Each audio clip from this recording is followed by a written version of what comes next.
Inside a luxurious carriage, Chu Xiu, the protagonist of this story, slowly opened his eyes, gasping for breath like he'd run a marathon. He suddenly jolts upright, clutching his head as he exclaimed in shock, wanting to know just who was trying to kill him. But as he lifted his gaze and scanned the unfamiliar surroundings in confusion, he couldn't help wondering just where on earth he was. After all, just 10 minutes ago, his existence had been far from miserable. He was born into wealth, though his parents passed away early. They left behind an enormous fortune. His life consisted of nothing but indulgence and pleasure. He never had to worry about food or money, spending his days immersed at parties, alcohol, and women. As a fan of martial arts since childhood, his current obsession was the Great Jianghu, a grand and immersive martial arts game. And truth be told, Chu Xiu wasn't afraid of death.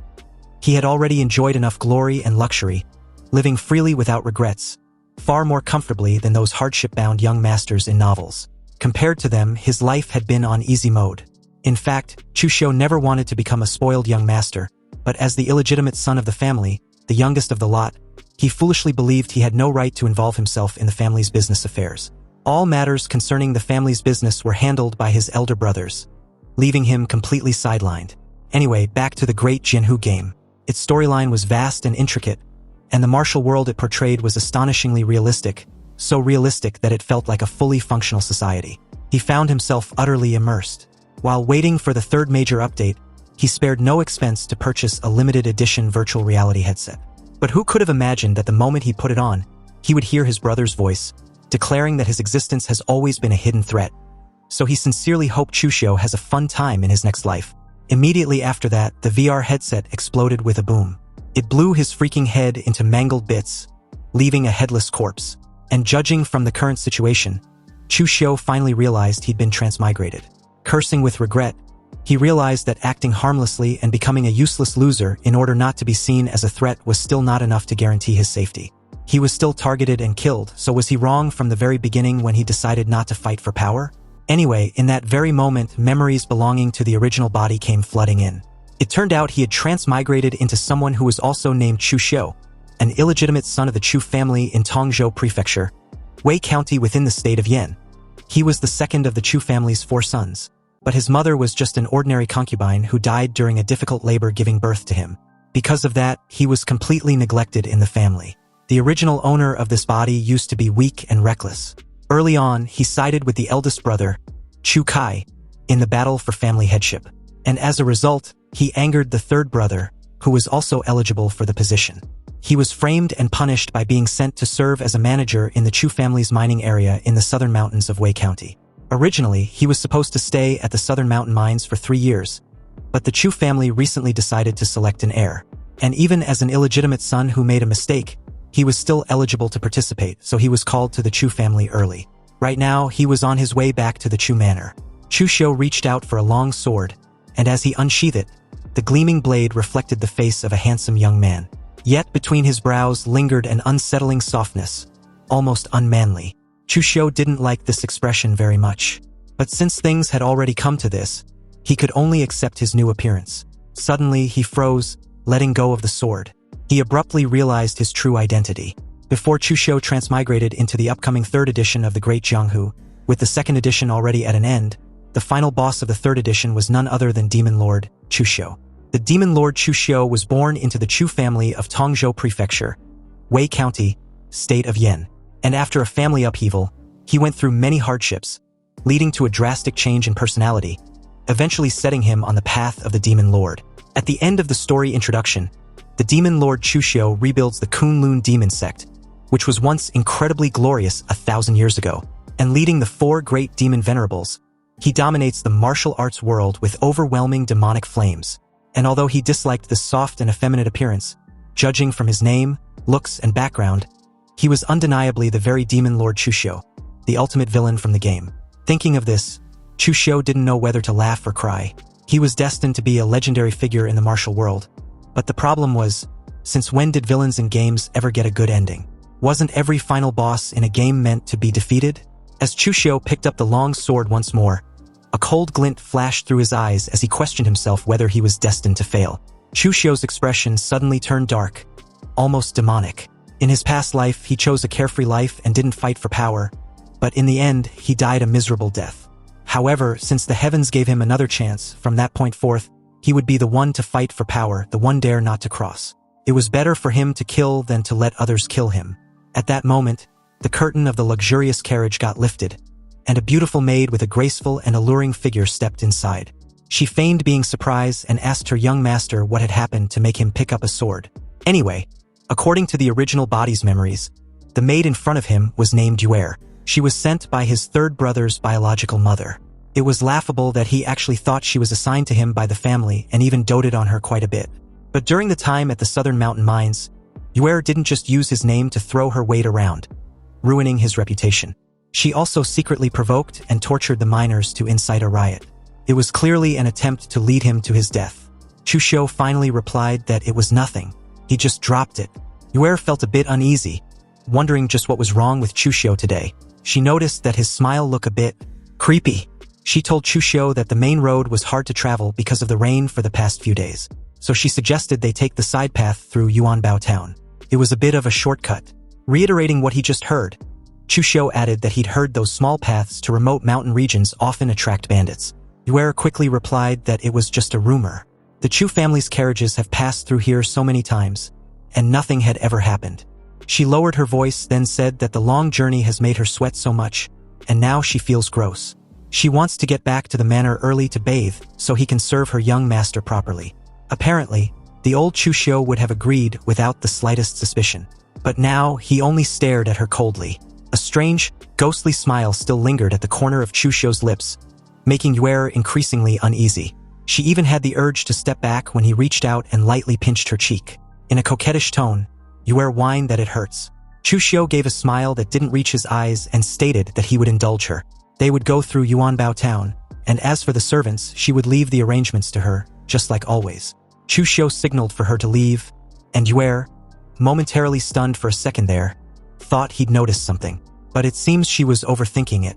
Meanwhile, Chu Xiu, with disdain evident in his eyes, was very much aware that there was something fishy going on the very second the bitch of a maid insisted on the path of Yuanbao town. However, he had decided to go anyway, because there was a certain opportunity waiting in Yuanbao town. Having been reborn in this life, Chu Xiu's true advantage wasn't being the future demon lord. It was that he was familiar with the plots of the first two editions of the game. By his calculations, he should be at the beginning of the first edition's plot. There should be over 20 years before the third edition begins. And he knew every major and minor historical event of this world for the next 20 years. If he remembers correctly, right now in Yuanbao town, there was a massive opportunity waiting for him. In the town of Yuanbao, an ancient yet bustling settlement came to view where Chu Xiu searched for a fateful opportunity that could change his life forever. And traveling alongside him was the bitch Yue. She cautiously informed Chu Xiu that Yuanbao town was far less prosperous than Tongzhou Prefecture. So what was there to look around for? But Chu Xiu was searching for a shop in particular, the secret box shop. And apparently, secret boxes, as they called them, was a major feature of the Great Jianghu world. Legend has it that 10,000 years ago, the world experienced a great catastrophe of heaven and earth, and countless martial arts sects were destroyed in the apocalypse. But before the catastrophe, a formation grandmaster developed something called the secret box to store supreme treasures and classics. But to prevent the sect's heritage from being severed due to destruction by the heavenly tribulation. The materials of secret boxes vary, as do their shapes and sizes. However, the better the material, the stronger the formation power, and generally the better the stored items. After the heavenly tribulation, a large number of secret boxes were handed down. Since the production method has long been lost, existing secret boxes become completely scrapped once opened. They can be described as limited edition blind boxes, causing countless people in Jianghu to flock to them like ducks. Secret boxes don't necessarily contain valuable things. Although some can yield unique miracles and treasures, most are empty or contain useless items. Just like drawing blind boxes, what a person gets depends entirely on luck. Carrying the knowledge of his previous life, Chu Xiu stepped into the mystery box shop without the slightest hesitation. He glanced around and noticed how deserted the place was, then asked if this was the only mystery box shop in Yuanbao town. Of course, the shopkeeper stated as a matter of fact, before adding that even the trashiest of these secret boxes cost 10 taels of silver each. And those coming to Yuanbao town were poor ghosts escorting goods. They don't even earn 10 taels for one trip, so how many would they dare to even gamble their luck on? But the moment he realized Chu Xiu might actually be a rich customer, his eyes lit up. His tone changed instantly, turning into a flattery praise as he declared that those poor ghosts can't afford them. But surely a young master like Chu Xiu can. These secret boxes were all found in ruins within the southern barbarian mountains. The price was absolutely affordable and fair. And Chu Xiu just arrived in this world and urgently need a powerful cultivation technique. Although the Chu family was a major clan in Tongzhou with inherited techniques, the original body owner was neglected since childhood, had no resources, no guidance, and didn't even enter the gate. As a result, he was still only at the body tempering realm, the lowest of martial arts cultivation. However, in the path of martial arts, to enter the gate, one must first experience the 3 realms of body refining. Thus, tempering muscles and bones, refining the body. Muscles and bones become robust, strength becomes superior, and 99% of martial artists in the Jianghu were at this realm because one can reach it just by cultivating crude external hard skills. Above this are the blood condensation realm and the pre-heaven realm, which can be considered true experts. Chu Xiu remembered during this time, a guy from a servant background bought an ordinary secret box in Yuanbao town. And as a result, he opened a supreme technique, later founded a sect, and became a grandmaster. But these secret boxes were cheap goods, and the quality looked very low. So he couldn't help wondering if they really could yield a lucky chance. Just then, a guy with an arrogant and desperate expression strode in, wanting to purchase 2 secret boxes. The shopkeeper recognized him immediately as Li Jing, a lackey of the Li family. So trying to be helpful, the shopkeeper advised him that secret boxes was just like gambling. But since the young master Li values him highly at present, he should save his money and befriend the stewards instead. Who knows, maybe he can earn a promotion as a steward too. Li Jing sneered and replied that even if he becomes a steward, he'd still be a servant of the Li family, so he'd rather gamble. If he happens to open a peerless divine art, wouldn't he rise to prominence in a single leap? The shopkeeper sighed helplessly, thinking that peerless divine arts weren't so easily obtained. Still, he handed Li Jing 2 secret boxes, a purple crystal sphere and a golden box. But just as Li Jing reached out, another hand interrupted him. Chu Xiu coldly declared that he wants to buy all the secret boxes in the shop. And with his memories from his previous life, he instantly recognized Li Jing. This guy was the exact household servant who, in the original storyline, would obtain a major lucky chance in Yanbao town and become an overlord of a region. That meant the strongest cultivation technique was hidden inside one of the boxes in the shop, probably one of those 2 boxes. Li Jing, visibly furious, claimed that he wanted to buy those 2 boxes first. The shopkeeper, on the other hand, was suddenly trapped between 2 customers he couldn't afford to offend. But Chu Xiu simply asked in a calm yet chilling tone whether Li Jing had any objections. Overwhelmed by Chu Xiu's imposing presence, Li Jing tried to intimidate him, stating that he wouldn't be bullied even though he was just a servant. He belonged to the Li family, one of the 3 great families of Tongzhou Prefecture. Chu Xiu gave a mocking laugh. Earlier this fucker said he didn't want to be a servant for a lifetime, but when things come to a head, he still uses the Li family to bully others.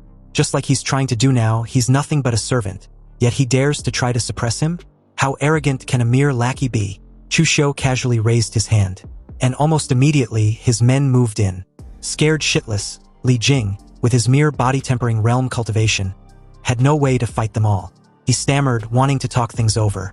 Chu Xiu sneered inwardly. Li Jing was so weak-willed, so it's no wonder that after becoming an overlord, he turned into a petty villain who committed every imaginable evil. This time around, he won't get that chance. Chu Xiu ordered his men to take everything, and under Yuer's stunned gaze, and Li Jing's utter helplessness, every secret box in the shop was swept clean. Watching them being carried away, Li Jing felt an unbearable pain in his chest. Beyond humiliation, it felt as if something irreplaceable had been stolen from him.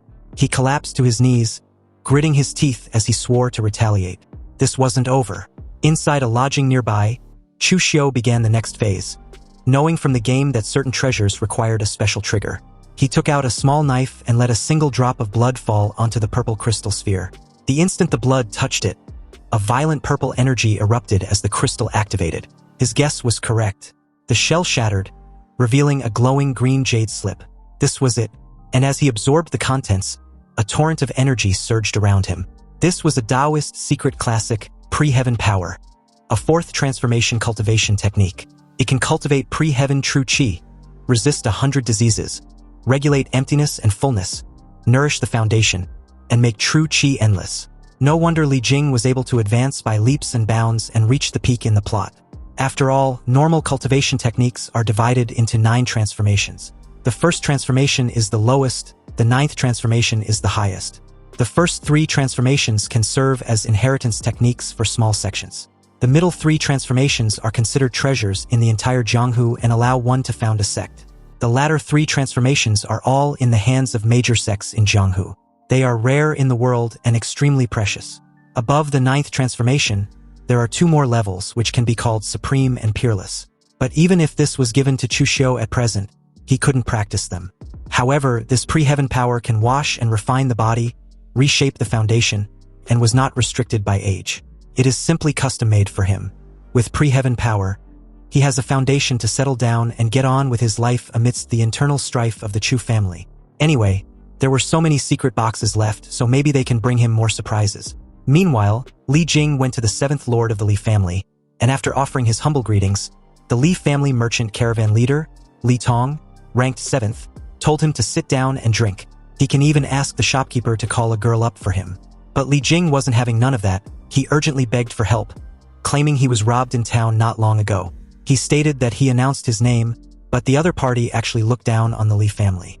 Li Tong, a bit annoyed, asked who actually dares to rob a member of the Li family, before inquiring what exactly happened. Li Jing narrated everything, and after listening, Li Tong told him not to worry. Even a servant of the Li family was not someone those small families could afford to provoke. He would send someone to inquire just who exactly was so arrogant. Li Jing thanked the 7th lord, and about half an hour later, another servant rushed in with a report. They found out who the culprit was, and it turned out to be from the Chu family. Hearing this, Li Tong told Li Jing that the matter was a bit troublesome. After all, status in the world depends on background. Li Jing knows it too. And among the 3 major families in Tongzhou, the Shin family was first, the Chu family was second, and their Li family was the weakest. Not to mention him, a mere merchant caravan leader, even if the 3rd young master Li came personally, he couldn't help him. So it was better to provoke less trouble. And although Li Jing begrudgingly agreed, he still couldn't swallow the humiliation. But then Li Tong wondered why a young master of the Chu family would come to this poor remote place. So he asked which young master of the Chu family. The servant replied that it was the 2nd young master, Chu Xiu. And upon hearing Chu Xiu's name, Li Tong began laughing with a pleased expression. Then he suddenly told Li Jing that he would take charge of this matter for him. Li Jing was puzzled since Chu Xiu was the 2nd young master of the Chu family, not a steward like Li Tong. So, could they afford to offend him? Li Tong replied smugly that even if it was a Chu family steward, he really wouldn't dare to provoke them. But Chu Xiu was an exception, because in the Chu family, everyone despised him. He was cowardly and fearful of trouble, and his status in the Chu family was even lower than a steward. Li Tong got up and told Li Jing to follow. They were going to meet the trash 2nd young master of the Chu family. After all, in this tiny place like Yuanao town, it was rare to have some fun. Li Jing felt a bit conflicted since this description didn't fit the person he met earlier. It was as if those two really weren't the same person. This Chu Xiu person he met was obviously domineering and ruthless, not cowardly and fearful of trouble. Meanwhile, as the scene shifted back to Chu Xiu, he was practicing his newly acquired technique, moving as swift and light as a feather. The blade technique, Blue Dragon inside the sleeve, requires the blade shape to be hidden in the sleeve, while the blade intent is hidden in the body. One blade slash is like a blue dragon exiting the sea, and the level was at least 2nd transformation. Chu Xiu didn't expect to open this kind of martial skill. It was truly an unexpected surprise. The entire blade technique was very simple and easy to learn. Its charm lies only in that supreme blade slash the moment the blue dragon exits the sea. The introduction was simple, and it actually suits the current him just fine. Then a thunderous noise erupted downstairs, demanding to know the whereabouts of Chu Xiu, the one who dares steal from the Li family. Chu Xiu made his way downstairs, where Li Tong and several servants were waiting impatiently. Upon seeing Chu Xiu, Li Jing points in his direction and tells Li Tong. The fatty admits that Chu Xiu had an imposing aura, but he didn't have the right to rob from the Li family. He should hand over the secret box he robbed from Li Jing and apologize. Otherwise, there would be consequences. Chu Xiu gave a contemptuous smile and asked what the consequences were if he didn't hand over the secret box. A servant stepped forward, mocked and stated that his 7th lord asking Chu Xiu to hand over the box and apologize was him giving face. Otherwise, with just these few people of his, he shouldn't dream of leaving Yuanbao town alive today. Chu Xiu found the whole charade to be absurd. He gave a scornful laugh, and without the slightest moment of hesitation, he used the blue dragon inside the sleeve technique and made a light work of the servant. Chu Xiu landed lightly, blade in hand, and declared that he hates being threatened the most. So which freaking bastard was next? Meanwhile, behind the door, Yue witnessed Chu Xiu killing a servant and was instantly scared out of her wits. She never would have imagined that the young master rumored to be weak, timid, and cowardly would kill without the slightest hesitation. The faces of Li Jing and Li Tong turned pale, and as Li Tong tried using the Li family as a shield, Chu Xiu took a step in his direction, and in just a split second later, he was in front of him with the dagger placed near his neck. Chu Xiu coldly stated that with trash like Li Tong, to think he would actually come looking for trouble with someone like him. Li Tong really didn't know his place. Even if the Chu family looks down on him, he was still the second young master, whereas Li Tong was a side branch nobody, so where did he get the confidence to mess with him? Even if he kills Li Tong right now, the Chu family would at most give him a light punishment. Li Tong shuddered violently, cold sweat soaking his clothes. Only then did he understand, the rumors were lies. Chu Xiu was not weak, and hitting him was the same as slapping the Chu family's face. Li Tong mentally scolded himself. He really was an idiot, but unexpectedly, Chu Xiu suddenly pressed the hilt of the dagger against Li Tong's chest and instructed him to take it. Li Tong was stunned for a moment, but as Chu Xiu coldly reiterated his request, Li Tong grabbed hold of the dagger. He took the dagger with his eyes closed, but this seemed laughable to Chu Xiu. Wasn't he just trying to cause trouble just moments ago? Now there's a knife in his hand so he can follow through with his threat. Chu Xiu even tried giving him a helping hand, urging him to take the chance to kill him. Yet Li Tong couldn't even muster the courage to keep holding the dagger, and dropped it with a pathetic demeanor. Li Tong claimed he wouldn't dare, and he was wrong. Chu Xiu repeatedly gave Li Tong a playful slap on a cheek as he stated that he gave the fatty a chance. But he was useless and couldn't even dare with a dagger in his hand. Seriously? Who gave him the courage to come cause trouble for him? Chu Xiu then ordered Li Tong to take the corpse and get out of his sight. Yue watched as Li Tong turned and fled toward the door in panic. She couldn't help but question herself if this was really the same Chu Xiu as before. With his men hurriedly dragging the corpse along, Li Tong, furious and humiliated, immediately took his anger on Li Jing, who cautiously approached when they reached the inn's main hall. He smacked the living daylight of the guy and roared that he should go screw himself. It was all because of his sorry ass for dragging him into this mess. But Li Jing should now remember that even if the third young master protects him, he would make sure he suffers. Night fell and the entire town was bathed in moonlight. Back inside Chu Xiu's lodging, one of his men, Gao Bei, respectfully asked why he was summoned so late. Chu Xiu studied him for a moment, recalling that Gao Bei came to the Chu family when he was just a teenager and has always done odd jobs, completely unknown, and his talent was average. So he's been learning martial arts for nearly 10 years and only just reached the body tempering stage, but he's at least honest. Chu Xiu confessed that he had been falsely accused and exiled to the Nanshan mine, and Gao Bei, being the unlucky one, had been dragged into it, assigned there with him. So did he have any complaints? Gao Bei replied that he'd never thought that way, because being able to serve as the second young master's guard already makes him very happy. Chu Xiu pressed on, stating that Gao Bei had been in the Chu family for over 10 years, working hard, yet he's still just a servant, with only 2 taels of silver a month. Many of the servants who entered the Chu family with him had all become shopkeepers or stewards, yet he claims to harbor no resentment. Gao Bei explained that he'd always been clumsy with words and dull by nature, so being where he currently was already enough for him. Chu Xiu immediately calls that bullshit. Gao Bei was not satisfied, and it was clearly evident no matter how hard he tries suppressing it. Even a mongrel, after being fed prime meat for a year, won't be willing to go back to eating leftovers. Humans were no different. Chu Xiu placed a hand on Gao Bai's left shoulder and promised that if he follows him through hardship, in the future he would share glory with him as well. Gao Bai's eyes ignited with conviction, and he vowed to follow his young master's lead. But Chu Xiu shook his head. Gao Bei didn't understand, not yet at least. Some things are decided by fate, others by effort. And people like them, if they want to rise, they must wager with their lives on the line. In the past, Gao Bei didn't even have the chance to gamble with his life, so now, Chu Xiu wants to give him the chance. He instructed him to go to Mount Shangmong outside Yuanbao town, find the bandit leader and deliver a letter to him.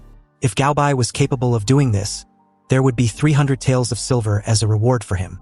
And from that day on, he would also be his trusted aide. Gao Bei struggled internally. If he refuses, his life will never change. Finally, he clenched his fists and replied that he would do as his young master says. Chu Xiu handed him the sealed letter and told him to make no mistake. As Gao Bei vanished into the darkness, Chu Xiu's eyes turned cold. Since Yue wants him dead, she shouldn't blame him for being ruthless. Early the next morning, Chu Xiu's convoy departed. And inside the carriage, Yue casually asked Chu Xiu where Gaobei was. Chu Xiu replied that Gaobei went ahead to Tongzhou Prefecture to report their arrival. A vicious smile crept across Yue's face, knowing full well that her young master would never make it back in this lifetime. Suddenly, Chu Xiu leaned close and smiled strangely, asking Yue if she thinks they would meet bandits on the road. Yue's heart skipped a beat, then feigned being wary as she told Chu Xiu to not say such unlucky things. But Chu Xiu chuckled. The heavens changes without warning and disaster strikes without notice. A person can hide from natural disasters, but man-made calamities were hard to guard against. Yue tried lighting up the tense atmosphere with a laugh, claiming her young master must be joking again. However, a moment later, someone loudly ordered for the carriage to stop. Chu Xiu calmly looked out, already aware that the man-made calamity had arrived. The convoy was blocked on a narrow forest path by bandits. Their leader, Lian Laosan, stood arrogantly in front, demanding the lot step down immediately. Chu Xiu stepped out unhurriedly. If they want silver, he has thousands of taels. Lian Laosan sneered and replied that Chu Xiu's life was worth more. Chu Xiu smiled faintly. Since lives can be bought with money and someone paid for his life, he can also pay to buy it back. Lian Laosan knows who he was, so if he steps aside now, in the future he can ask for as much silver as he wants. But Lian Laosan commend Chu Xiu for having guts. He was like the rumors say.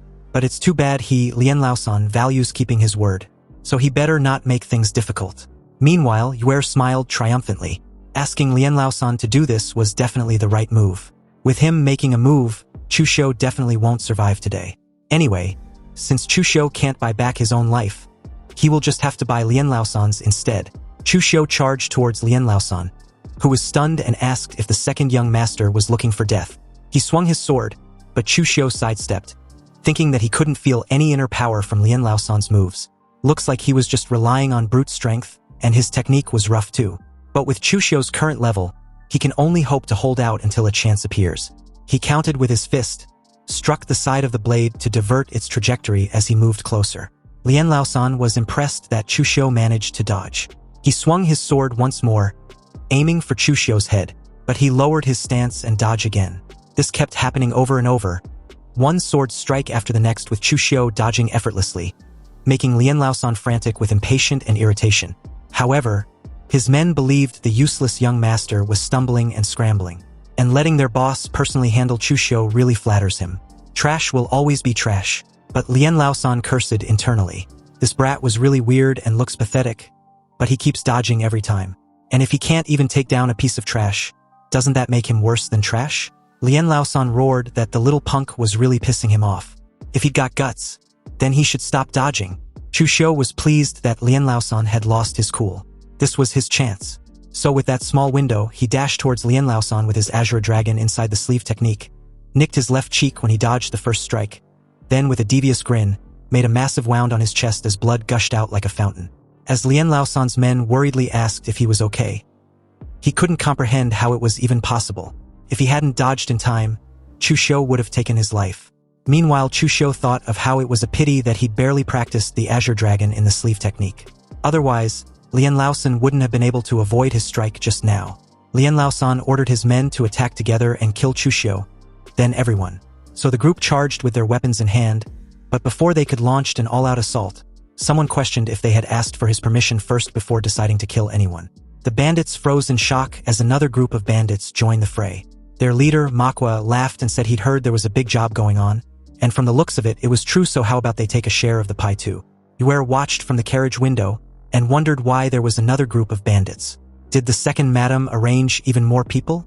Before she could think further, Manhwa's men emerged from the road ahead, advancing aggressively. Chu Xiu narrowed his eyes as he questioned himself if they were the guys he requested. Anyway, the very moment Lian Laosan recognized Manhwa, his expression changed drastically. He clenched his teeth, then questioned what Manhwa was doing on his turf. What the hell did he really want? Wasn't it obvious? Manhwa laughed coldly. He just wants to fuck Lian Laosan over like he did to him, snatching his business not once or twice, but several freaking times. This time around, however, he would make sure to send him straight to meet the King of Hell. Without wasting another second, Manhwa attacked, his sword flashing through the air like lightning. Lian Laosan hurriedly raised his own blade to block, but it was useless. In the very next moment, His sword was knocked cleanly into the air with a deep wound on his arm, blood splattering out as he stumbled back in shock. He stared at his injured hand, his face turning pale. This was bad luck, and he wasn't foolish enough to know that a wise man doesn't fight when the odds were against him. He told his men to run as he did the same. But it was already too late for that. Manhwa smiled like a demon, and before Lian Laosan could flee, his blade slashed him down mercilessly. Lian Laosan's body was split in two, falling lifelessly on the ground. Seeing this, Lian Laosan's men panicked and bolted in fear, but Manhwa coldly ordered his men to pursue and kill them all. Chu Xiu stood quietly at the back, observing everything. Judging by this yellow-faced guy's moves, he was completely different from Lian Laosan with an unorthodox background. He was a real martial artist with an orthodox heritage. Chu Xiu stepped forward and politely thanked Manhwa. Manhwa turned slightly with a smile, then questioned if Chu Xiu wasn't afraid he would double-cross him. Gao Bei suddenly rushed over before Chu Xiu could answer. He introduced Manhwa as the chief of Mount Shangmang, whom he ordered him to find. Chu Xiu praised Manhwa for being a smart man. Since he received his letter, Manhwa should know that killing him would get him a few thousand taels of silver at most. But if he refuses to do it, he can get that batch of refined, or he promised in the letter, and replace all that scrap copper and rotten iron his men were using. Manhwa fell silent. Obviously, the choice wasn't hard to decide. Chu Xiu stared at Lian Laosan's corpse, thinking that the second madame was vicious. She won't show any mercy, even to an illegitimate son like him who has almost no chance of inheriting the position of family head. But from the moment Yuer suggested taking the small path, he'd guessed that she had bribed bandits to borrow a knife to kill him. But if she can spend money to have bandits kill him, then he can also use bandits to protect himself. Chu Xiu really didn't lie to Manhwa, and as far as he knows, those ores were very important to the Chu family. Yet Chu Xiu was willing to give them to him. Chu Xiu replied that someone in the Chu family wanted him dead, so why should he care about the supplies for them? Chu Xiu took out his warrant and told Manhwa to use it to get a batch of, or at a low price. But he needed to be quick while he was still the steward. Manhwa comments that big families have so much bullshit and dirty laundry, but Chu Xiu was quite decisive. Anyway, as he head off, he told Chu Xiu to come find him if there were good things like this in the future, because he was very efficient at killing. He can even give him a discount for acquaintances. Manhwa was a bandit with martial arts heritage. Chu Xiu knew who he was. Gao Bei had good luck, and he actually hired someone with quite a background. Chu Xiu then turned slightly toward the carriage. And inside, Yuer was trembling violently, sweat pouring down her forehead. She couldn't help wondering just what had happened. Wasn't Chu Xiu supposed to be trash? How did he so easily seriously injure Lian Laosan? Also, what was with the second group of bandits who helped Chu Xiu? Chu Xiu entered the carriage, where Yuer, acting all pitiful, asked if all the bandits had been repelled. Chu Xiu chuckled softly and replied that they had. But inwardly, he knew the slut was still pretending. He leaned closer, smiling faintly as he pointed out the obvious. He wasn't dead, so was she disappointed? Yuer stammered, wanting her young master to quit joking. It was a good thing the bandits were repelled, so why would she be disappointed? Chu Xiu suddenly grabbed her by the throat, his voice ice-cold as he asked if she really took him for an idiot. He told her to spill everything she knew, otherwise he would kill her. Yuer was finding it difficult to breathe, her face turning purple. She replied that she would talk. Chu Xiu's second mother spent 10,000 taels of silver to hire the bandits. 10,000 taels. What a generous hand. It seems his second mother really hated him that much. Since Chu Xiu stubbornly supported the eldest young master, the second madam deduced he would ruin things sooner or later. She also won over the fourth young master recently, so she wanted to eliminate future trouble once and for all. The master of the Chu family, Chu Zongguang, has 3 wives and 4 sons. Chu Xiu was an illegitimate son, and the probability of him inheriting the family head position was very small. He thought the eldest son, Chu Kai, had the best chance of winning, so he took sides with him early on. But after taking sides, the first wife and Chu Kai no longer took Chu Xiu seriously. They didn't even lend a hand when he was framed by the third brother. The Chu Xiu of the previous life was extremely similar to the old Chu Xiu in the other word, low status and without any means, so he gave up the thought of fighting for the family head position early on. In this life, since he had become Chu Xiu and knew the plot well, he must fight for the position of the Chu family heir. With the Chu family's resources, at least his cultivation can be faster. Chu Xiu asked Yuer for any evidence of the second madam colluding with the bandits. But Yuer replied that the second madam sent a confidant directly to find the bandits. The bandits took the money and did the job without asking much. So no evidence was left. Yuer suddenly grabbed Chu Xiu's leg, pleading she'd said everything so her young master should spare her life. Chu Xiu told her not to worry, he doesn't kill women. Yue felt relieved. She was scared to death just moments ago. But Chu Xiu unexpectedly snapped her neck in one clean motion, claiming he'd lied. And this bitch actually believed that? How naive. Yet she still tried to be a spy for others. 7 days later, Chu Xiu and his men arrived back at Wei Commandery of Tongzhou Prefecture, the main house of the Chu family.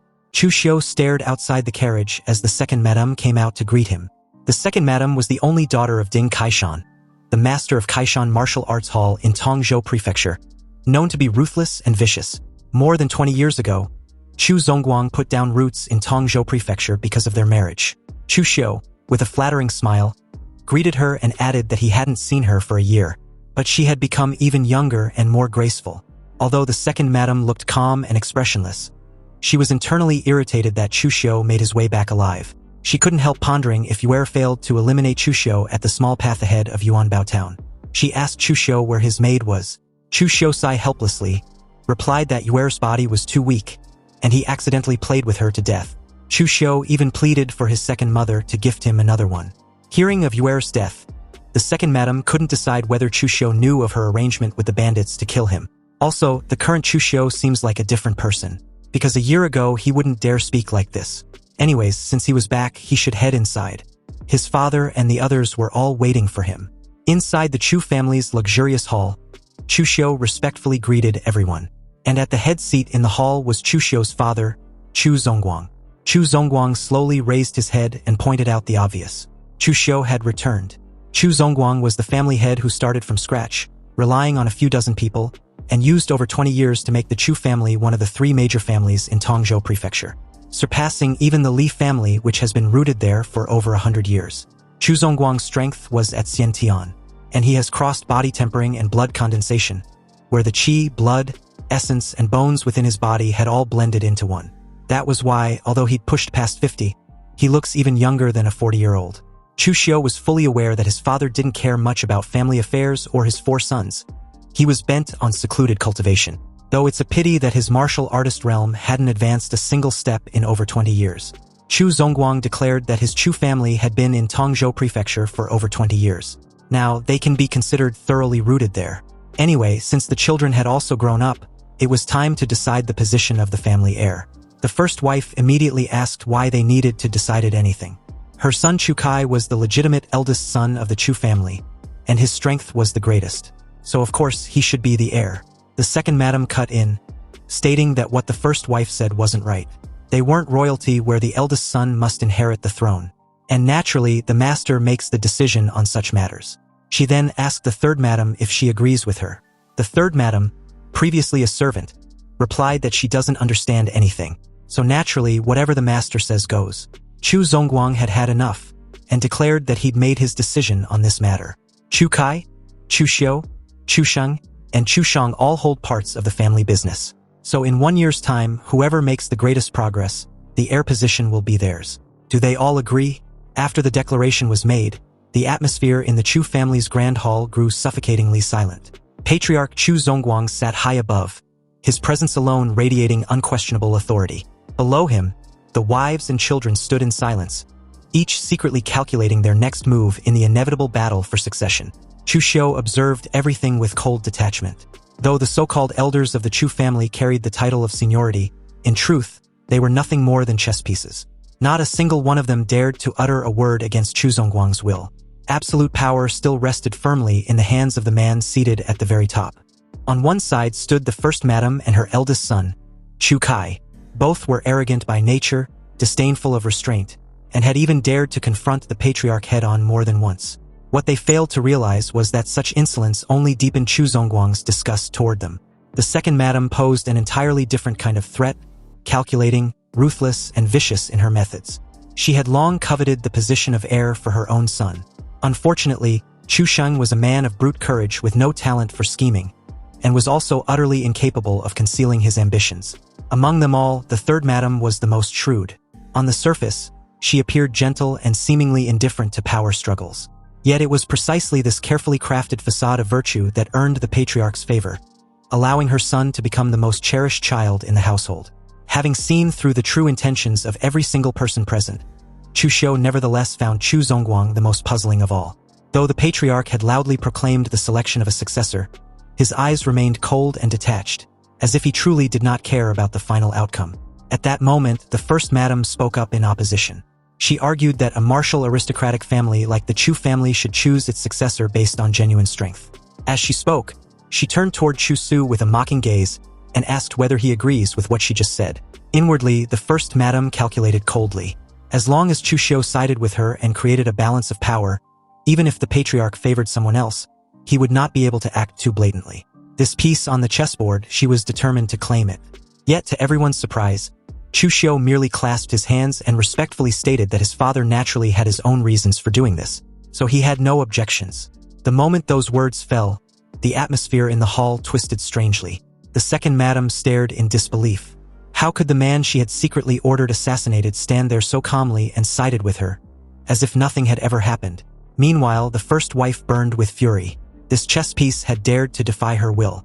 Chu Kai finally lost his patience. He shouted that Chu Xiu was weak and spineless, demanding to know whether he even understood what he was saying. He gave him one last chance to state his true thoughts. What Chu Kai did not know was that behind that obedient exterior lurked a monster, silently waiting for the moment to erupt. Chu Xiu responded softly, merely reminding his elder brother that he was only following their father's wishes. With a thunderous slam of his palm, Chu Zongguang ended the pointless quarrel. The decision had already been made. Anyone who dared to oppose his decision would be openly challenging the patriarch's authority. Under the crushing weight of his fury, the entire hall fell into absolute silence once more. But Chu Xiu was not finished. With an air of indifference, he calmly proposed that the patriarch grant him additional business assets to manage. He reasoned that the Nanshan mine was far too insignificant for him to earn merit or properly demonstrate his capabilities in front of everyone present. Chu Zongguang narrowed his eyes suspiciously. The son who had remained silent for so many years had finally begun to reveal his ambition. That piercing gaze seemed intent on seeing straight through Chu Xiu's thoughts. The wives were all stunned, so the display of weakness earlier had merely been an act. His true objective was to vie for the position of family head. At that moment, Steward Lu spoke up with thinly veiled ridicule. He accused Chu Xiu of overstepping his bounds and sneered that all he needed to do was properly manage that single mine. For a mere servant to openly humiliate a young master in the Grand Hall. This alone was proof of just how low Chu Xiu's status had once been within the family. Yet Chu Xiu wasn't angry. He simply raised a finger and lightly beckoned Steward Lu to come closer. That calm expression concealed a chilling killing intent, one that no one present had yet noticed. Steward Lu maintained his arrogant expression. As he walked closer, he sneered provocatively, assuming that since he had been standing too far away, Chu Xiu wanted him to come closer so he could hear those words more clearly. Suddenly, a dull, bone-shattering punch rang out. In the blink of an eye, Chu Xiu unleashed a brutal strike. Steward Lu had no time to react and spurted out a mouth full of fresh blood, then collapsed onto the floor, barely clinging to life. But Chu Xiu didn't stop there. With a cold indifference, he stomped down on the wretched body of Steward Lu. This was not an act of impulse, but a declaration of a new order being established. Anyone who dared show him disrespect would pay a heavy price. From the three wives to his three brothers, the entire Chu family stared in disbelief, unable to accept what they had just witnessed. The second madam immediately fell into deep thoughts, wondering whether Chu Xiu had truly gone mad, or if this was the real monster that had been hiding in plain sight all along. With a furious slam of his palm, Chu Zongguang rose to his feet. Rage erupted like a violent storm as he roared, demanding to know what Chu Xiu thought he was doing. Daring to commit such ruthless violence in front of him and so many senior members of the clan, Chu Xiu calmly apologized to his father. Yet his words were razor-sharp. He asserted that for a servant to interrupt his master's words was an act of extreme insolence, and that this punishment was merely a necessary measure to restore discipline and safeguard the dignity of the Chu family. Chu Xiu looked down at the man passed out on the floor, his gaze devoid of even a trace of pity. In a cold voice, he added that if someone like this were at the Nanshan mine, he would have long since been discarded and used as a sky lantern. His father might be merciful, but to him, a servant's disrespect was utterly unforgivable. Witnessing his son's brutality yet undeniable logic, Chu Zongguang could not help but fall into contemplation. Deep down, he had to admit that Chu Xiu was right. Regardless of whose man the steward was, he was still nothing more than a servant. His own prolonged seclusion had allowed these subordinates to forget their place and disregard the hierarchy within the household. Nevertheless, in order to preserve the family's public dignity, Chu Zongguang chose to close the matter. He reminded his son that this was the Chu family estate, not the Nanshan mine, and ordered that Chu Xiu be fined 3 months of his stipend to cover the steward's medical treatment. A light, symbolic punishment meant only as a warning. Chu Xiu lowered his head and calmly accepted the order. But he did not stop there. With calculated composure, he posed a pointed question to his father. Was he truly expected to guard that remote mine forever? If so, what meaning did this grand gathering to choose a successor even hold for him? Chu Zongguang fell silent, stroking his chin thoughtfully. Though he had never intended to let Chu Xiu inherit the family's head position, standing before the entire clan, he understood that he could not treat a son who had just demonstrated such terrifying capabilities with blatant unfairness. The first wife could no longer hide her agitation. She spoke sharply, accusing Chu Xiu of openly assaulting someone in the Grand Hall as a direct challenge to the patriarch's authority, insisting that the matter could not simply be brushed aside. However, Chu Zongguang had already reached his decision. He gave a harsh retort, asking whether she expected Chu Xiu to pay with his life for the sake of a mere steward. Then he declared that once the merchant caravan from the Yen Kingdom returns, all managerial authority over it would be handed to Chu Xiu. Chu Xiu clasped his hands and thanked his father, a faint, meaningful smile tugging on his lips. He had achieved the first objective of his plan, to reclaim his standing and expand his influence within the Chu family.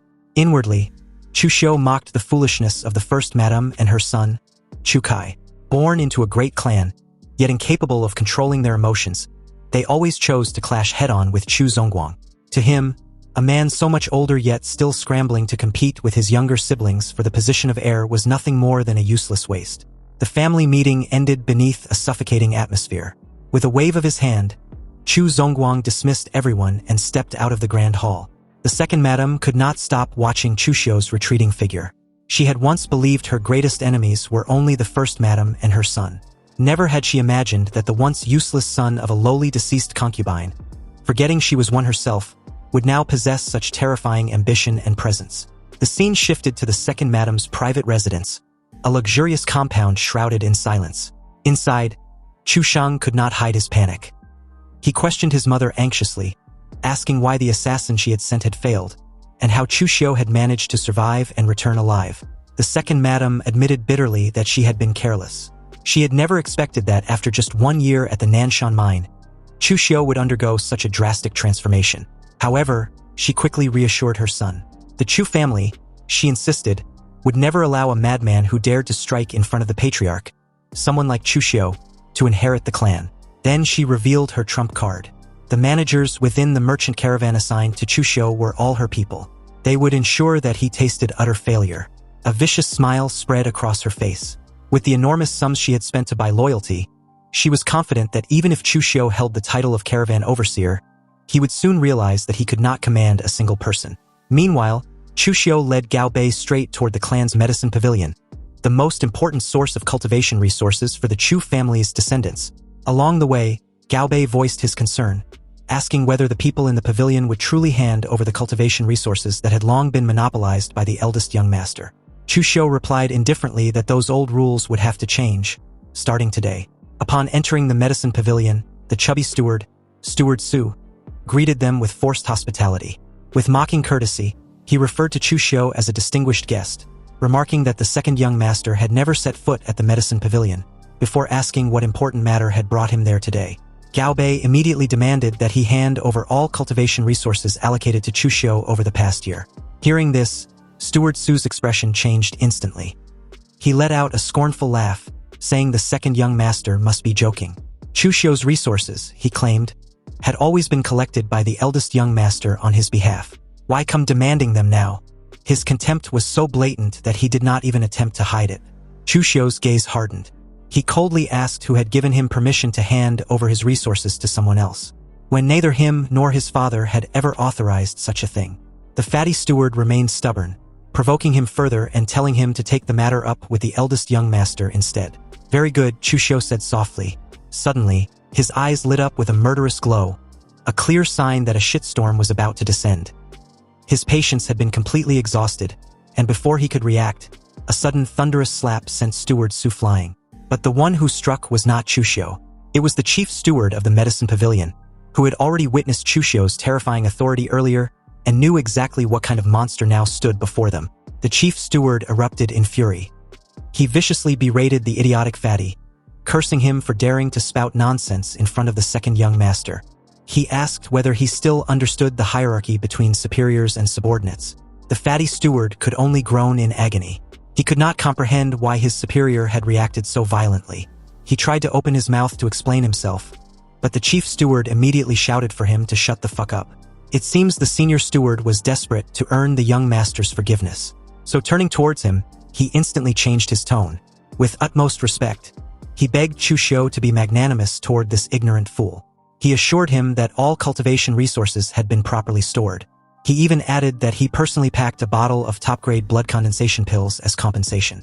Chu Xiu accepted this. His response was short and sharp. There will not be a next time. Only after watching Chu Xiu and Gao Bei leave did the chief steward of the medicine pavilion finally dare to breathe freely. The oppressive pressure from the second young master's presence had been overwhelming. Even a seasoned veteran like him was drenched in cold sweat. Finally, the monster was gone. The fat steward remained in shock. Clutching his burning cheek, he asked bitterly why the chief steward had struck him so harshly while treating that useless young master with such respect. The chief steward replied coldly that it had been for his own good. Otherwise, he would already be dead. He then revealed the truth. Just moments earlier, Chu Xiu had beaten Steward Lu, one of the first Madam's people, to the brink of death right in the middle of the Grand Hall. Upon hearing that even Steward Lu had nearly been beaten to death, the fat steward began trembling violently. His face drained of all color. The chief steward issued a stern warning. From this day forward, he must treat the second young master with more respect than any other young master in the estate. There was one thing he needed to carve into his bones. Chu Xiu was no longer the weak and useless second young master of the past. Meanwhile, Chu Xiu walked away with steady, confident strides. A faint, meaningful smile lingered on his lips as fear and reverence followed him wherever he went. With the cultivation resources reclaimed and his authority firmly established, the balance of power within the Chu family had officially begun to tilt, entirely according to his will. The scene then shifted to Chu Xiu's private residence, which was a bit run down due to his long absence. Inside, Gao Bei informed his young master about how imposing he was just moments ago. Even the grand steward of the medicine pavilion was so polite to him. Chu Xiu replied that it wasn't out of politeness, but a feeling of reverential respect mixed with fear and wonder. You see, evil cuts both ways. And if he cannot be so kind that everyone respects him, then he must be so evil that everyone fears him. Gao Bei scratched the back of his head sheepishly and said honestly that he didn't understand. Chu Xiu wasn't surprised by this response. After all, if Gao Bei wasn't anything but the obvious, he wouldn't have muddled along for so many years without even becoming a steward. Chu Xiu then instructed him to go find some wooden stakes and arrange a training setup in the courtyard. He wants to practice his blade techniques. Inwardly, Chu Xiu was fully aware that the path of martial Dao was nothing more than talent, perseverance, opportunity, and comprehension. However, his talent was average, his comprehension was unknown, and the strength needed to seize opportunities presented was almost non-existent at this point. Therefore, for now, he can only put effort into perseverance. As Chu Xiu makes himself a cup of herbal tea, he assessed the 30 packs of Buki powder he received from the Grand Steward. Apparently, he should have received 2 packs of it per month and 3 blood condensation pills per year. But in addition to the extra Buki powder, he was also given 10 blood condensation pills of high quality. As things stands, it seems the Grand Steward certainly knew how to handle things. Then, taking a sip, he explained that Buki powder was simple to concoct. It could replenish qi and strengthen the body, aiding cultivation. It was also perfect for cultivating the Xiantian Gong. Chu Xiu then entered a closed-door cultivation to the very next day.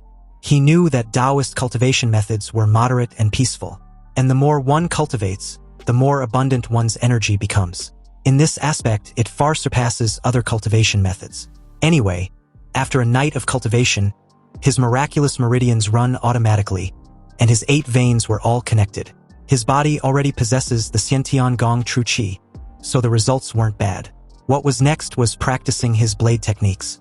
In the courtyard, Gao Bei had done as he instructed, and as Chu Xiu assessed his situation carefully, he realizes that his current Azure Dragon inside the sleeve only has the blade form but lacks the blade intent. So, he must practice the most basic blade swings repeatedly.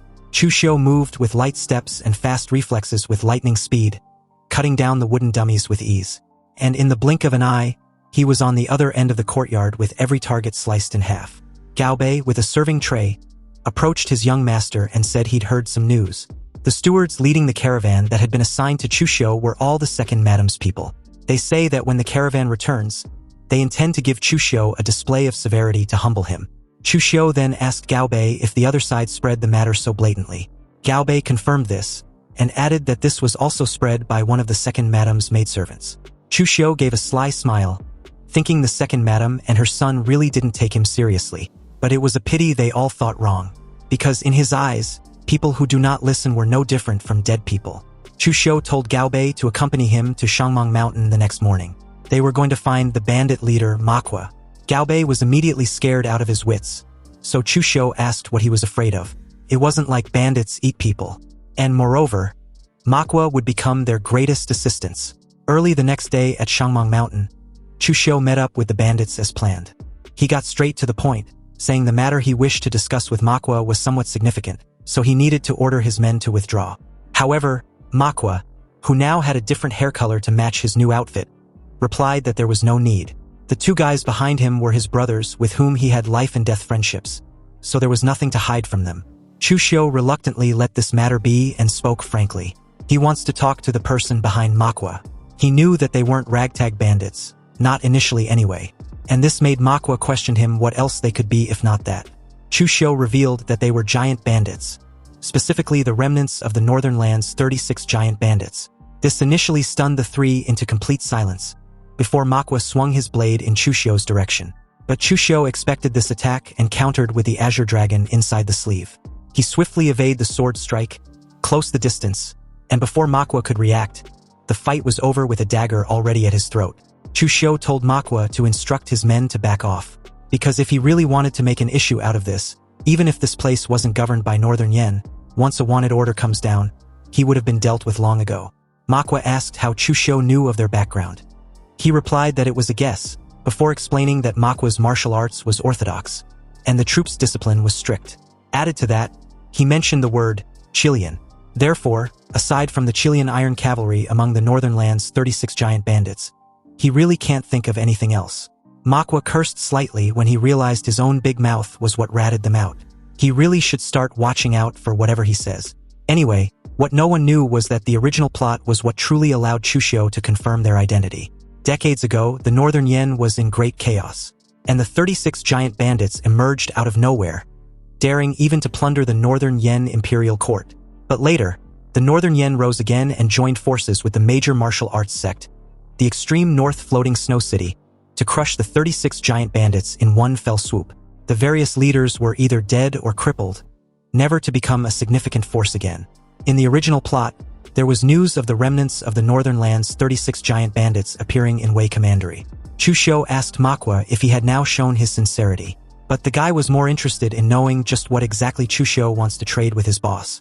He added that telling him first was the same as telling his boss. Chu Xiu confidently stated that he knows the whereabouts of their Chilean Iron Cavalry's great chieftain, the red-faced Heavenly King Pang Hu, before asking if that was information enough to trade. Manhwa, completely dumbfounded by this sudden news, questioned Chu Xiu if he was seriously telling the truth. Chu Xiu simply stated that once he sees the person behind Manhwa, the truth will naturally be revealed, and he wouldn't dare to lie once they were there anyways. Manhwa agreed and told the young master to follow him. His boss was in North Shangmang Mountain, and it will take a few days to get there. 5 days later, at the North Shangmang Mountain, Manhwa explained to Chu Xiu that after coming to Wei Commandery, his boss established a mountain stronghold there, and just in case they built a small stronghold outside. Chu Xiu should wait there for a moment while he goes to report. Then in just a few minutes, Manhwa brought a tall sturdy guy inside the tent and introduced him as Han Bao, or simply Boss Han. He was formerly one of the great chieftain's personal guards. Boss Han asked Chu Xiu if he was the one who claimed to know the great chieftain's whereabouts.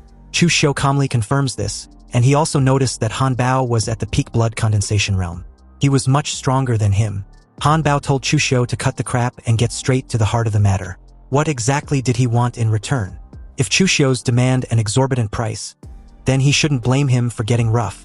Chu Xiu clarified that the news was intended as a greeting gift for Boss Han anyway, and according to what he knew, after the great chieftain Pang, who was heavily injured by the people of the Northern Yen Imperial Court, he was currently recovering his strength in the desolate mountains of Liaodong Commandery in the north.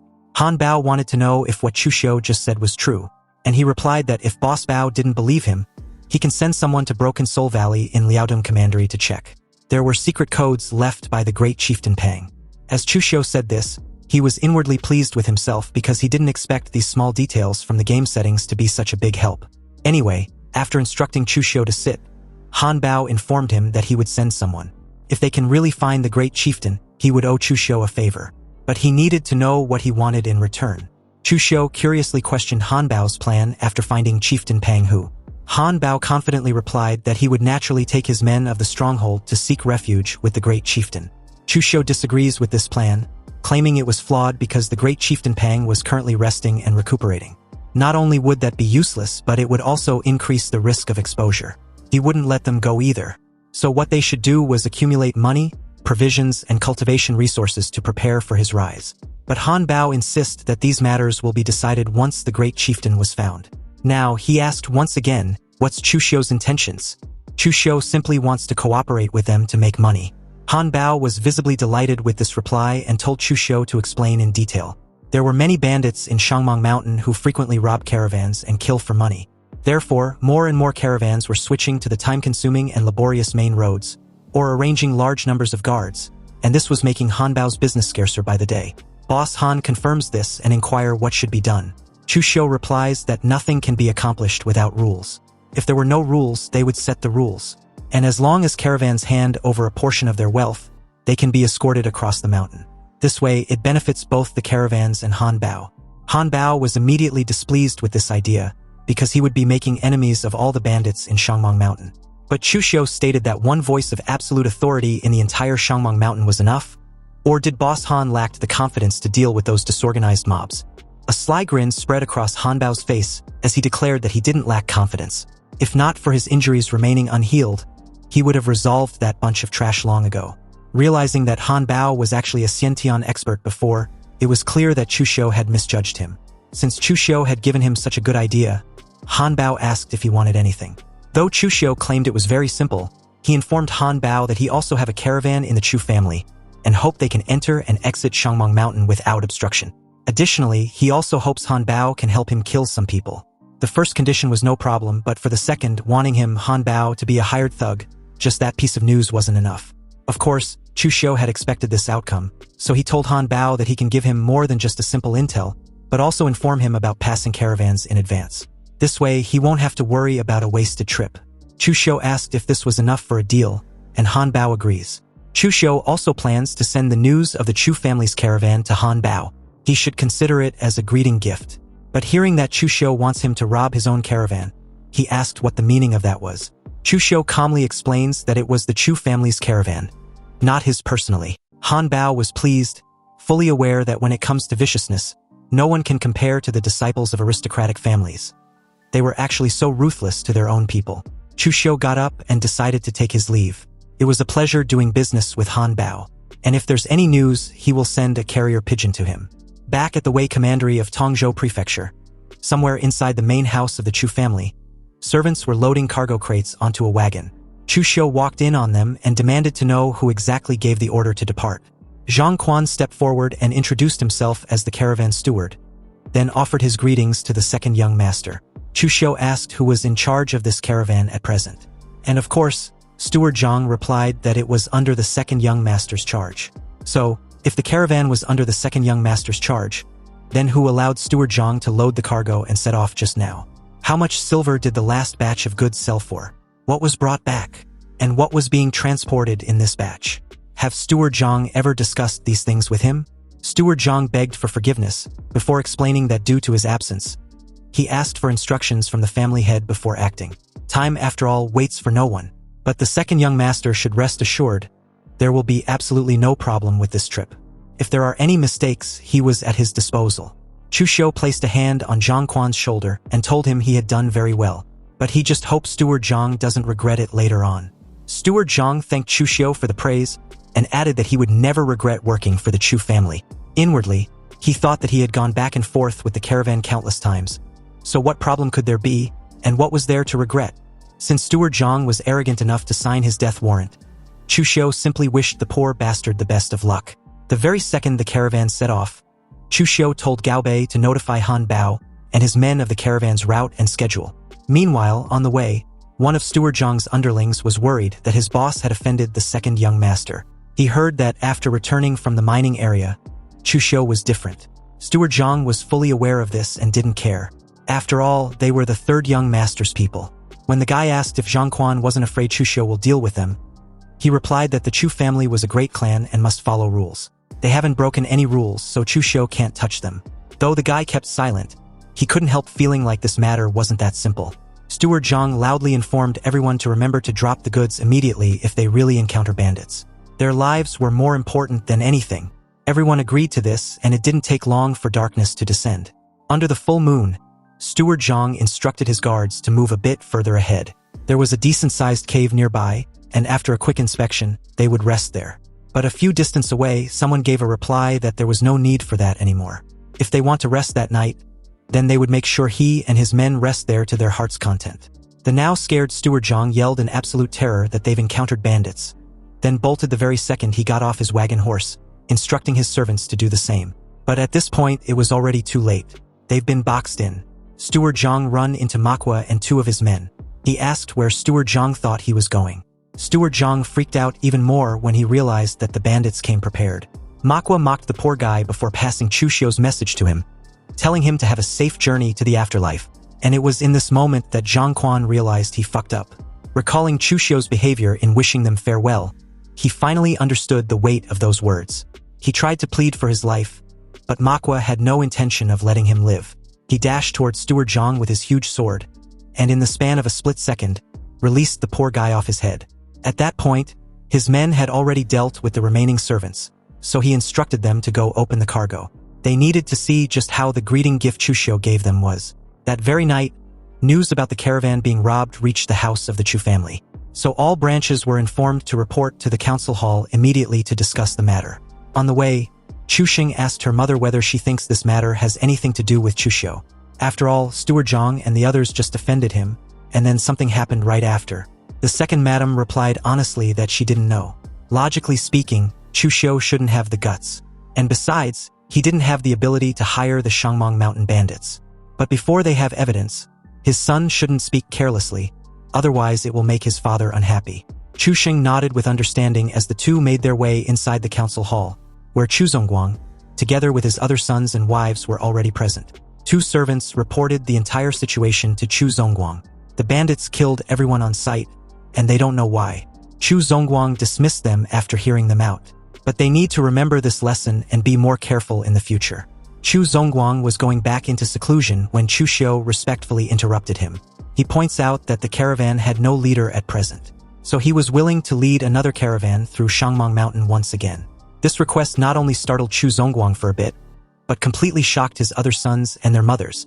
After all, caravan transport had always been the most dangerous task, and family disciples had never led the team before, so what kind of trouble was Chu Xiu bringing upon himself? Also, he had no experience at all, so was he asking for death? Chu Xiu explained that right now the caravan was in a state of panic, and if there wasn't someone of sufficient weight to lead, it will be difficult to set off. Especially the pharmacy goods, they cannot be delayed. And as a direct descendant of the Chu family, he should lead the charge and boost morale. Therefore, he was asking his father for permission. Chu Zongguang didn't expect Chu Xiu's awareness to be this high, and he also agrees with his second son. The caravan indeed cannot be delayed. Chu Zongguang gave Chu Xiu the go-ahead, but warned him to be careful. Chu Xiu thanked his father for his concern. However, Chu Xing scoffed inwardly at this. He thought Chu Xiu was a brainless fool for snatching up this thankless and dangerous task. Back outside at the caravan pavilion, several servants kept gossiping about the incident, while the caravan guards stood around dejectedly. But they couldn't blame them for discussing and pointing fingers. The goods this time around weren't saved, and quite a few people died. The whole thing sounds too scary.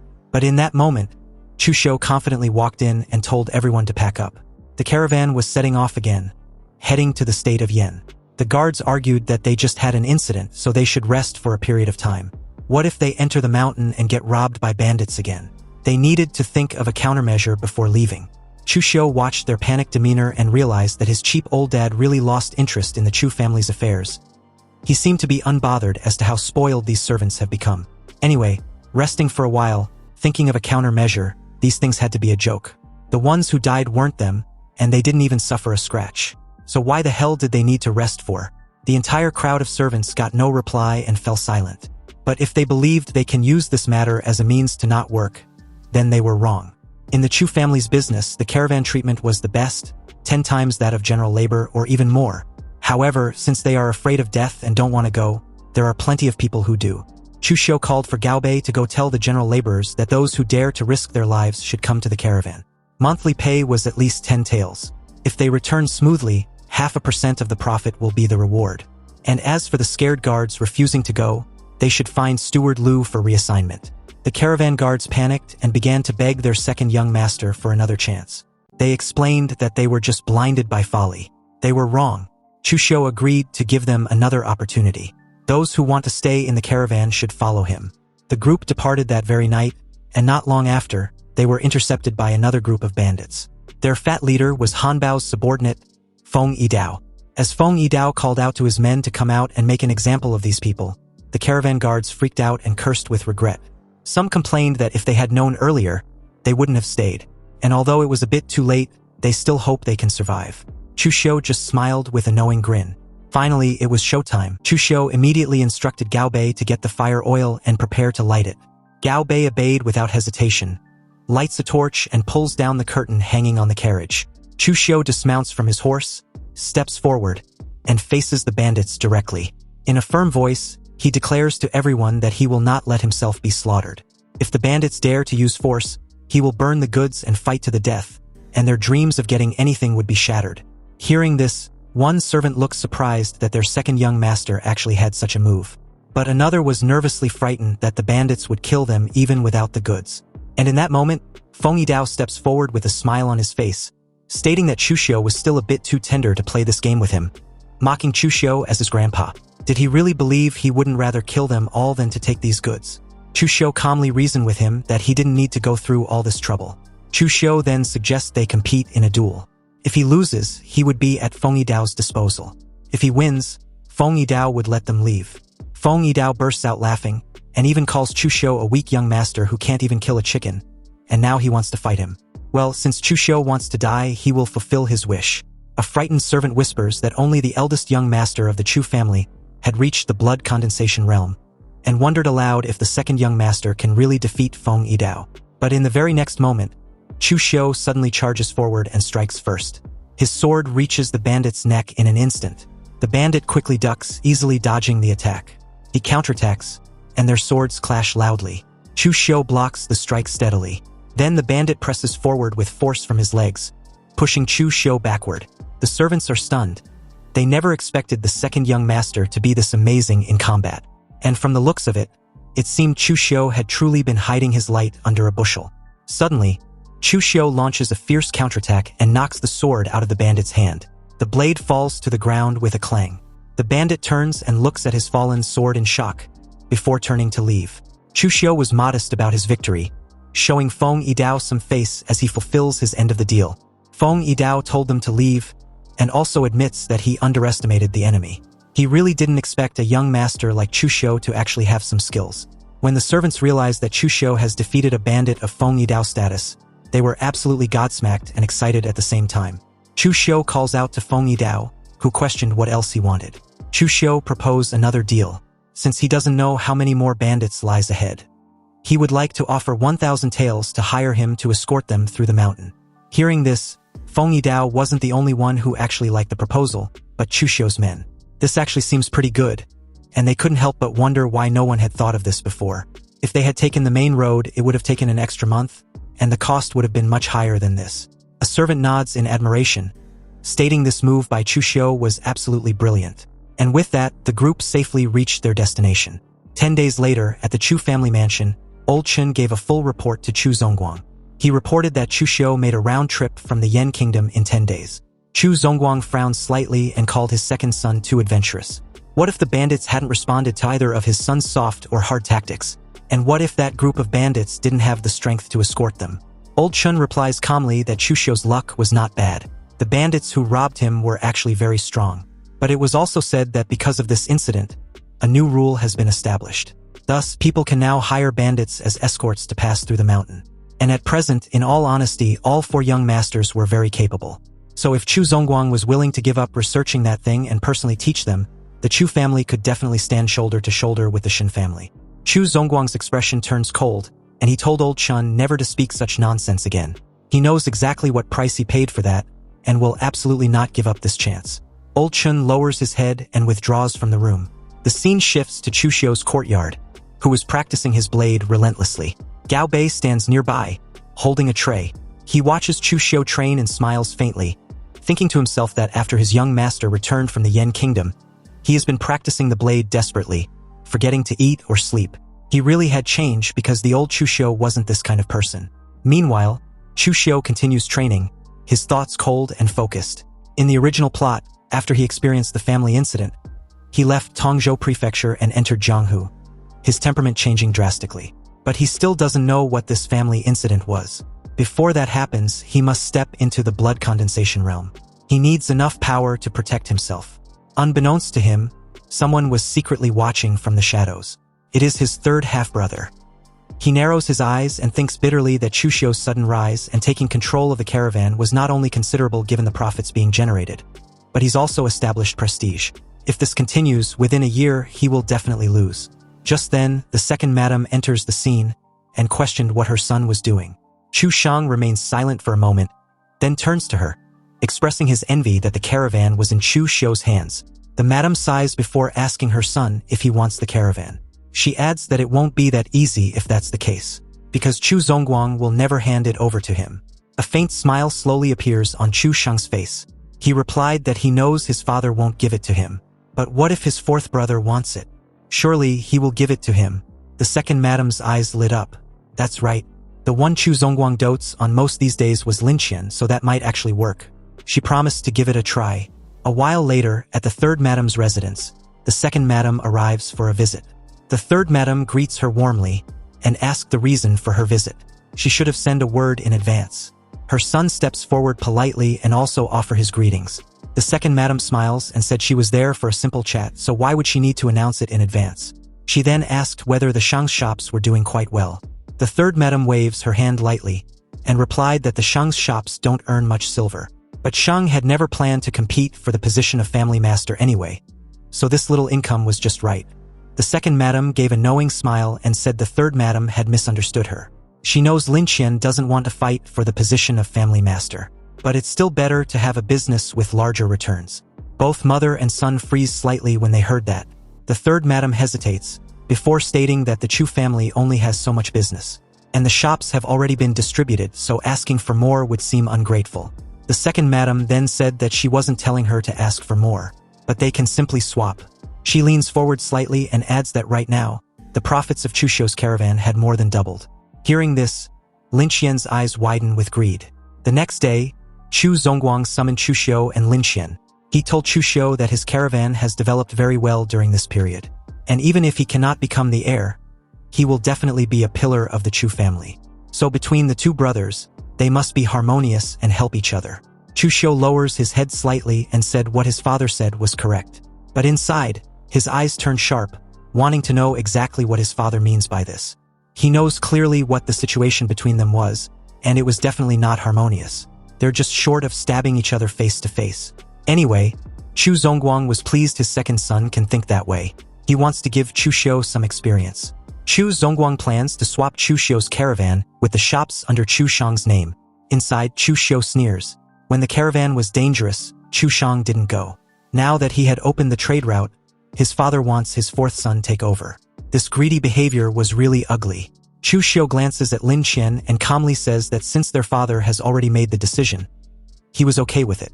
He will yield the caravan to him. Chu Zongguang nods with satisfaction. He was very glad that Chu Xiu agreed willingly, so he would give him another weapon shop.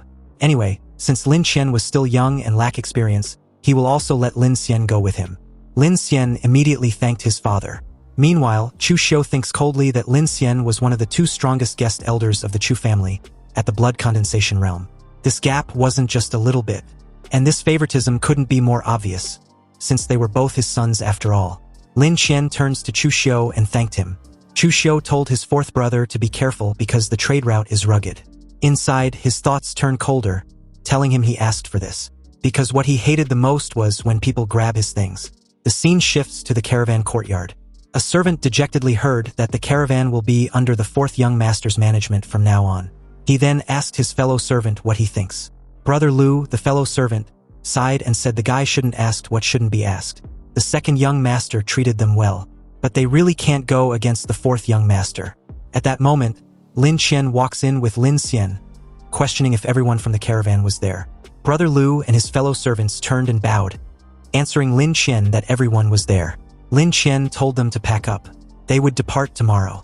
Brother Lu hesitates and said they only returned yesterday, and according to the rules, they needed to rest 3 days before leaving again. Lin Qian frowned and said that resting every time they get back would delay things too much. They could have made another trip to the Yan Kingdom. They should listen to his orders and depart tomorrow. Brother Lu tries again, stating that the trade route within Shangmang Mountain was difficult. Without rest, they really can't endure it. Lin Qian snapped and told him to shut up. The caravan was under his management now, and even if Brother Lu, along with a few managers, stopped working, he would arrange the positions for new people. Brother Lu lowers his head, thinking bitterly that Lin Qian's way of doing things was far too domineering. The next day, Lin Qian's caravan prepares to set out. But before leaving, Lin Qian looks at Chu Xiu and asked what he was going to do. Chu Xiu replied that he would move to a restaurant to stay for a while. Lin Qian smiles faintly and mockingly praises his brother for being capable, but he wonders if he had any experience to pass on to him.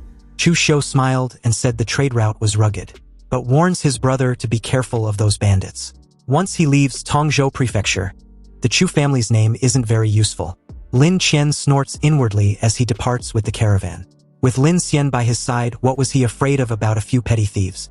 Behind him, Chu Xiu watches quietly, before telling Gao Bei to prepare to depart with him to Shangmang Mountain later on. Gao Bei immediately lowers his head, agreed to this command.